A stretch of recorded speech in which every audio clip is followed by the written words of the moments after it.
Hello listeners, Brad here of course. As we've mentioned in a couple of previous minutes, these are all being pre-recorded a couple of weeks ago, so there is some news coming out in the Jurassic community currently.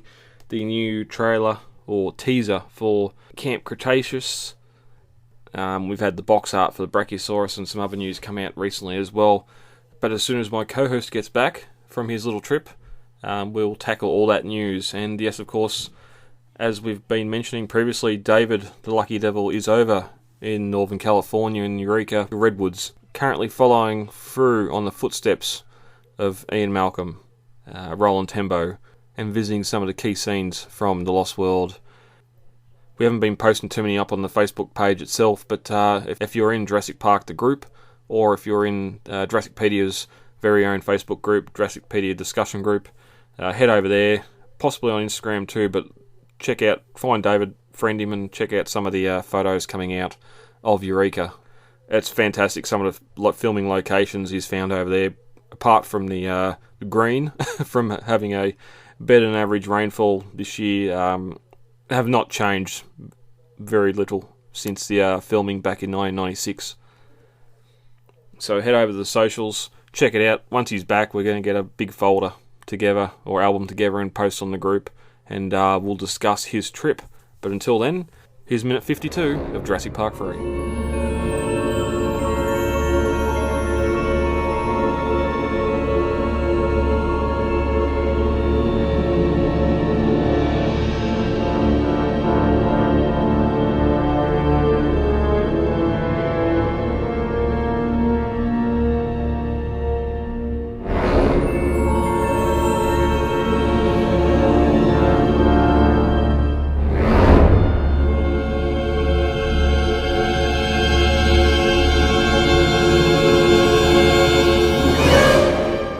Jurassic Park 3 Minute, we'll be discussing the second Jurassic Park sequel, 1 minute at a time. I'm Brad. And Dave. And today we're here to discuss minute 52 of Jurassic Park 3. But before we get to that, David, I had some stuff arrive. I unpacked some stuff, the Matchbox sets with the cars that I got a little while ago. I finally took them out of the boxes last night and had a bit of a play around. Got the black Sharpie out and drew my line on the RV where the incision's going to be made a little bit later. And I've also I've got a lot of the Wave 1 stuff, the G-Wagon and Unimog and all that sort of stuff. I've got a fair few of. I want to get the hammer out, the ball peen hammer out, and sort of just do a G-Wagon that's been overturned, like the Explorer, and just do some battle damage on a couple of things, because I do want to do that to one of the M classes to sort of look like the one that went tumbling over the cliff just before the trailers are attacked. But while I was playing around for my notes, I don't think we brought this up before when the M class was revealed, but it's the one that never went to the island in the first place, which I thought was interesting. Maybe, I suppose, because that car exists and it's there in the Mercedes showroom. If they're gonna, I know the RV's got Fleetwood on the bottom, so they got Fleetwood's okay for the license. So I'm guessing the M class would have to have Mercedes okay as well, and they probably just took some photos of it and sent to a Matchbox. I'm sure. I know that Mercedes was also a big sponsor of both The Lost World and the Jurassic World movie. So they were probably more than okay with them just, like, sure, do whatever you want, market us all you want, you know? Yeah. And I wonder if it was along the lines of, more so because of Jurassic World, we want to make Claire's Mercedes into a Matchbox figure, and whether it was Matchbox or Mercedes saying, hey, well, we've got this car that belongs to the franchise as well, here's some photos of it. Oh yeah, I just wonder what come first, the chicken or the egg there, where what decision was made, who said, right, well, if we're going to get the Mercedes license, we can do a two for here and get the M class and the it's not a CLK, whatever Claire's car's model is. Jurassic-pedia.com. You'll find it all there. I haven't got the link. I'll get the link for the episode a little later. All right. No, I do also know that Matchbox is releasing a couple new ones, and one of them being the Hunter's vehicle. It's the basic. Ooh. Did I talk about this before? No, you haven't. No, there's a new wave of Matchbox cars coming, and there is one very good one in there. Yeah, it's the InGen Hunter Jeep. It's not the Snagger one where the outrigger comes out. It's nor is it the hardtop. It's the one with the gull-wing doors that Roland and Burke and Ludlow and all them are riding around in. Yeah. It's when it skids to a stop and Ludlow jumps out when they've got the Parasaurolophus snared. That one there, and it's also seen later on. It's got the 4 driving lights on the front when after Burke's studying the footprint and Dita there, it's parked there when Roland's setting his gun, getting the gun out of the case and putting it together. And Burke has also got one when you can see him get out of it when he's showing the one hunter. He's showing the Pachycephalosaurus off, and they both jump out of it, and he starts explaining it to him, and then Carter gets sent flying through the hardtop Jeep. Yeah, when we first cut to the hunters starting the capture operation in that fleet of vehicles driving down the game trail, you can see a couple of them dotted in there. But this is going to be another like the Jeeps. This is going to be the Wranglers. This is going to be another troop build. I want 10 of them. I just hope that they come, because I think it currently comes in a 3-pack. I hope they eventually do release as a single as well. Yeah, well, the RV and the M class and even the Explorer are now here in single packs. So when the other lot I've got are from an earlier wave or earlier release, and it's that 5-pack with the Explorer and the Jurassic Wrangler, not the blue one, and I like the water trucks in that one as well. So. They did release the 5-packs, and now they're sort of releasing some of those things individually as well. And it sort of fits. You have that now. We got the Unimog and that as well. So we're sort of getting some of those vehicles from the roundup. We can start to have those scenes play out. So. And then we have those minis that I think Matchbox releases as well. Those little mini dinosaurs, because we do have the Snagger. I remember the Snagger coming out. The one with another Snagger.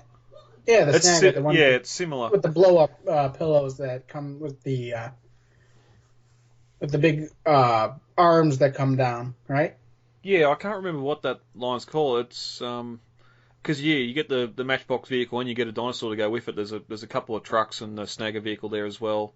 In the I think there was some in the Jurassic World line, but in the Fallen Kingdom line they sort of went a lot more out, and it's been repackaged a couple of times as well. I haven't got any of them yet, but even I wonder even if the little die-cast T-Rex and that from Jurassic Park would scale well, and they're already on a bit of a stand. I don't see why not. I think they were Matchbox back then too, weren't they? Yeah. Or was that Micro Machines? Well, titanium. Yeah, it was Matchbox, I think, because I remember the Matchbox commercial where it had that like really spooky field with the forest in the background. And all you saw was the truck tires, and then, the truck headlights, and they came up, and they had a bunch of different ones. They had like the Rage rig with the T-Rex, and they had a couple of different Rage rigs. They had one with the Raptor, and then one with the Parasaurolophus. Then they had a couple playsets that went along with it, like the garage and the kiln house, I think, as well. Oh man, I can't see them now. Oh yeah, there it is. There, I'm looking at the garage now, minty boxed, brand new. Last night I was looking on YouTube and found the Matchbox commercial for that garage. I posted up on the Facebook group because again, like you're sort of driving through the jungle, all dark and that, then you get the kids playing with the Matchbox cars. It's fantastic. Yeah. The Lost World had like the best toy commercials. Well, and that's the thing. They released the actual like the armored Unimogs and that from the Lost World. I've got them here as well. So you could have them, and now we've got the Snag the Jeeps or the modified Wranglers to go with them, and it's building this collection quite nicely into will be a good display. And then Revel did the Snap Tight, both the Snagger and the Humvee. Yeah. So there's another one to have fun with. Yep. Those were licensed. Oh no, I think they also did the Mercedes too. So those 3 were licensed. Basically toy kits. I'm not sure if they had sound. I know that the Snap Tight Star Destroyer from Star Wars that I have does. The glue to get the sprue.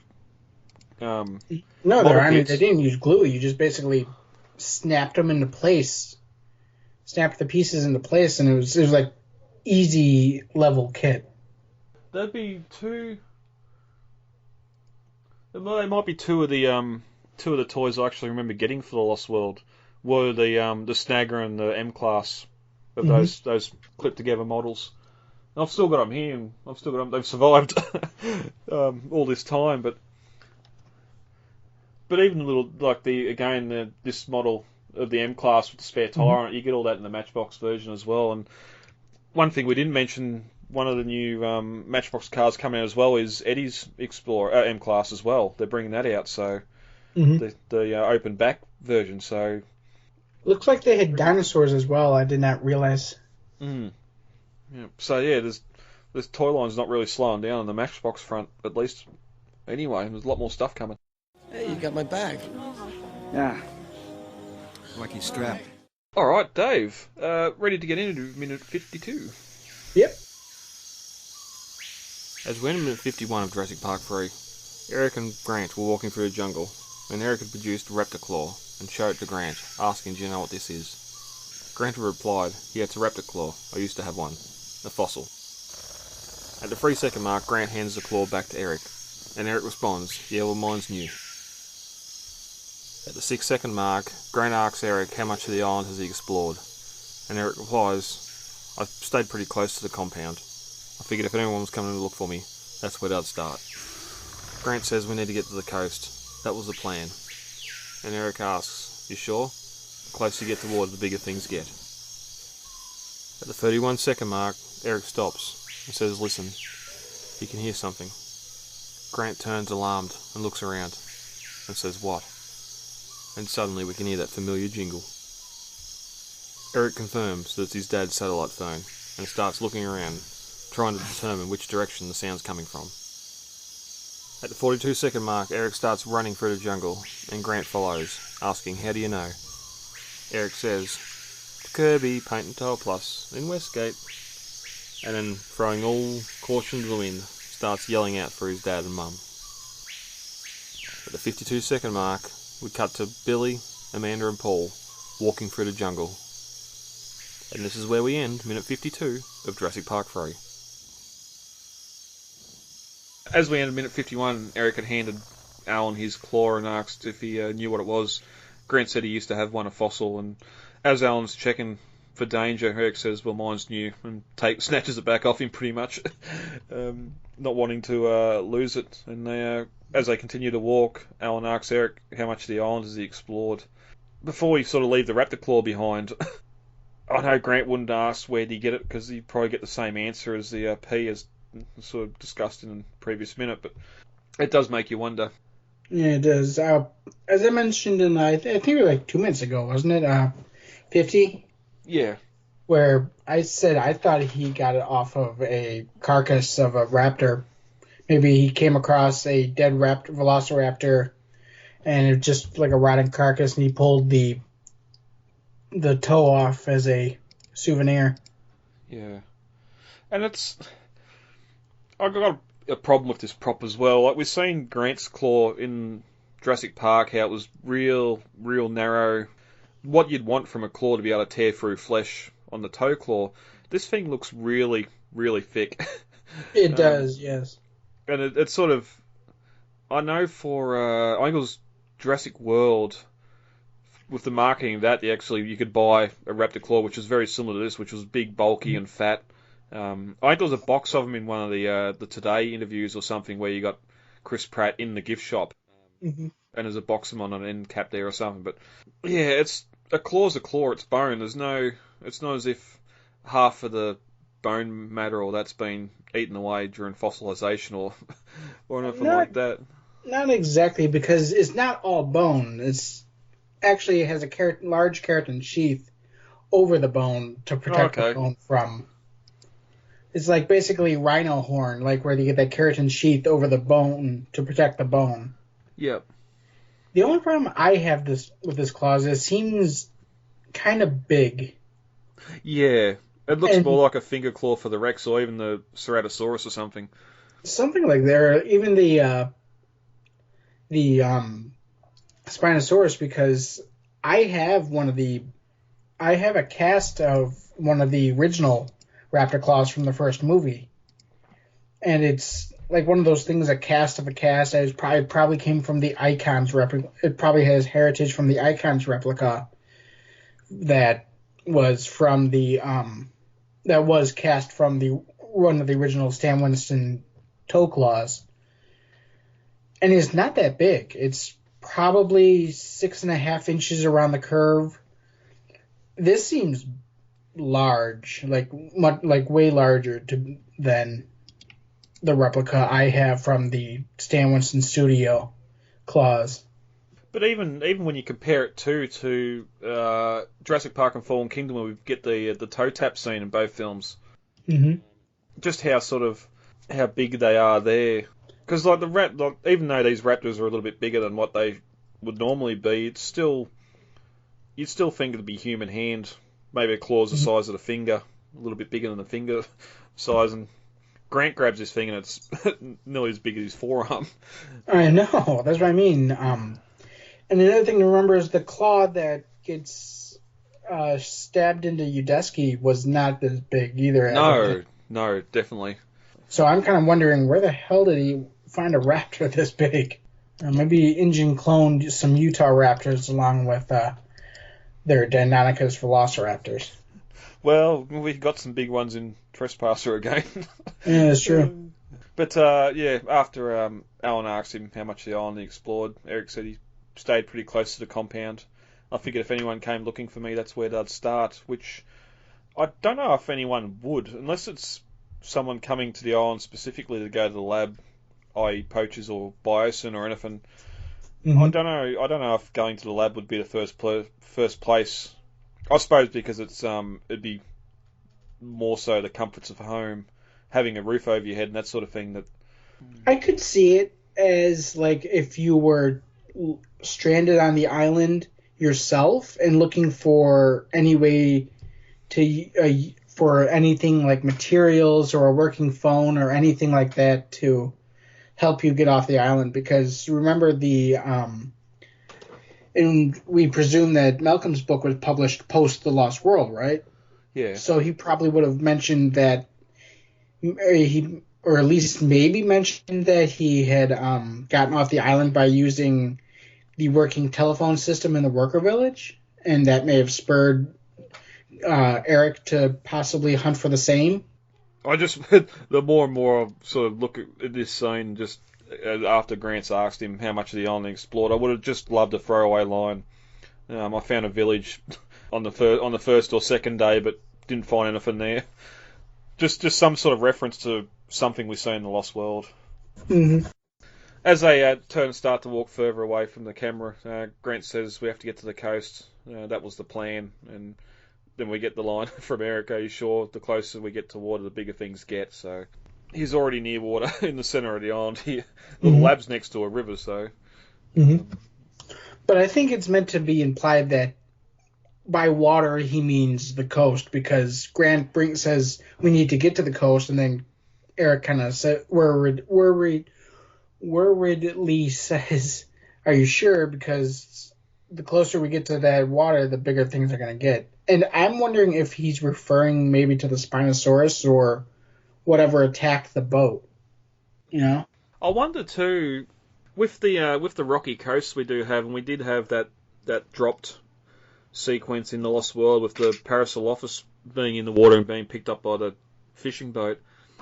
I wonder if you might have a tribe of raptors or something on the coast that in a particular area where you get the tidal currents bringing animals that sort of fallen into the ocean or died or whatever else, bringing them back to shore, or just having scavengers, compies, or that on the coastline.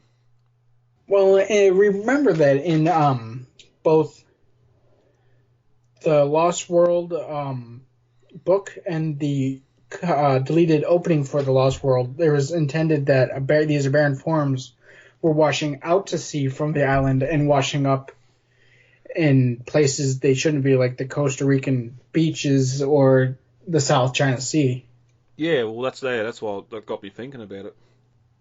But Grant says if we can find our way down to the canyon, we can use or follow the river to the coast, and then we'll after we find your parents. So, two different plans here. Billy's making for the coast, but Grant's sort of wanting to find the parents before we get to the boat. So he's going to be walking around circles looking for them they're leaving the area. Well, I think it was meant more to reassure Eric, because I'm sure Eric is worried about his parents, and Grant's not wanting him to worry, so he tells him, "Oh, don't worry, we'll look for your parents." Yeah, no, good point. But impatiently, Eric asks, "Then what?" And Grant says, "Well, one step at a time."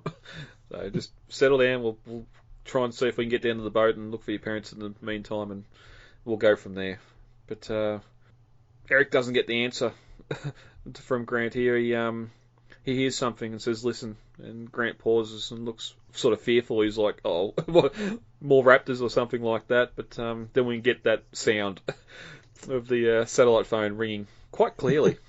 And especially considering where it's at. Yeah, that animal's got to be close. Just standing there with its mouth open, being used as a speaker. But Eric says that's my dad's satellite phone, and I thought it was Udesky's phone, because Udesky's got it in the plane. Mm-hmm. I don't know why someone that owns a hardware store would need a satellite phone in rural America. Maybe you haven't got the best signal, but it's not as if you're calling internationally or anything. And considering he's in the script anyway, he sold half his house, or mortgaged everything just to finance the mercenary side of things to get to the island and the plane. You wouldn't think a satellite phone would be in the budget, especially 2000, 2001, where they'll, like new LED TVs are now, in the four-figure sums. Mm. I mean, personally, I think I always assumed it was Paul's phone, just because it has his store's jingle on as the ringtone, you know? When we first had the phone, I think we talked about I don't think it was the Nokia 3310. I think it was another phone that had that ringtone on it. Was that pre? This ringtone existed before the film. They've just used put this jingle to it to say it's Kirby Paint and Tile Plus. I wonder if there'd be licensing. Yeah, which come first? Because again, if it's not an original tune, then surely there'd be licensing there as well. It's all over the film. Like we get it all over the start of the film, and here we get it for the next couple of minutes as it's playing from the Spinosaur. So we'll have to look into that for next minute. Mm-hmm. Eric looks about, then sort of runs off into the jungle, and Grant follows, asking, "How do you know?" And as Eric runs, he recites the jingle, "Kirby Paint and Tile Plus. We're in Westgate." Then he throws all caution to the wind and just starts yelling "Mum and Dad," which the whole time he's been worried about making too much noise and attracting the less favourable dinosaurs. He's sort of thrown all caution to the wind here, and it's sort of later in the script or the novel, it's sort of this moment of euphoria of sort of Mum and Dad are here, we've found them, that's the jingle. It's sort of he stops being the boy that's been stuck on the island for 8 weeks and becomes just a 13-year-old child again and wants to go home and wants to hug his parents. Mm-hmm. But as the minute ends, we sort of get that dramatic music start to build as we cut to Paul and Amanda trekking through the jungle. Not so close by because I don't hear the noise, hear Eric yet, or the phone. We get that next minute. Mm-hmm. But anything else than that you want to discuss? I had this ringtone as my ringtone for a couple years, and then I'm not sure if you guys have a bad scam call thing going on in your country, but we do in the United States, and it's gotten to like epidemic proportions to where like nobody will answer their phone anymore because they don't want to have to deal with a robocall. Yeah. Well, yeah, And so, not so much scan call, more so just funeral services and just robocalls. Energy companies wanting to change the thing, and that's one of the reasons we disconnected our home phone, our landline. We've only got mobile now. I don't know, we were considering doing the same, but yeah, on our cell phones, it's usually scams that like targeting elderly people, trying to give them their money and stuff like that. Yeah, yeah. And so it just got so bad that I could not handle the ringtone anymore. Every day, like 6 times a day, dee dee dee dee dee dee dee dee dee dee dee dee dee dee dee dee dee. And it just got to the point I'm like, okay, that's gotta stop. Well, there's the humour of it that this is. Oh, it's not. I suppose, danger call, and going back to that scene. Well, as soon as you hear that noise, you think, "Oh no, I'm in trouble. The Spinosaurus here. Well, I'm in trouble. The scammer's trying to contact me." But I could definitely see how that would get annoying after a while. So annoying. But fun fact, I was actually talking to my mom today because it's Mother's Day, and well, we celebrated Mother's Day. Yep. Mother's Day is technically Sunday, but anyway, I mentioned it to her and I brought up how it was the jingle for the Kirby Paint Towel Plus in Westgate, Enid, Oklahoma, and she was thinking, and her company that she works for builds the Westgate Mall. Oh. In Enid, Oklahoma. So there's a coincidence for you. Small world. I know, isn't it? She works billing at a retail commercial ownership place that basically owns mall space around the country. Yep. And she's in charge of the company not the company, but the department that bills the various shopping centers. Oh, nice. In the script again, it's all pretty much the same as what we get in the film here. We just get a little bit here of after Grant hands the raptor claw back, and Eric's becoming more and more normal 13-year-old boy, and there's an innocence to him that's coming back. But we cut in the script. We cut back to Paul and Amanda. Amanda's waiting for Paul to come out of the bushes as he hikes up his shorts. But it's not from the urinator. He's trying to take charge. I can just imagine Paul just sitting there pulling up his pants and going, right, what are we going to do now? Billy says, guys, stick. Oh yeah. Come on, guys, let's get the hell out of here. Exactly. Yep. Same thing. We get the same thing with Billy. Stick to the plan. But when Amanda asks, what about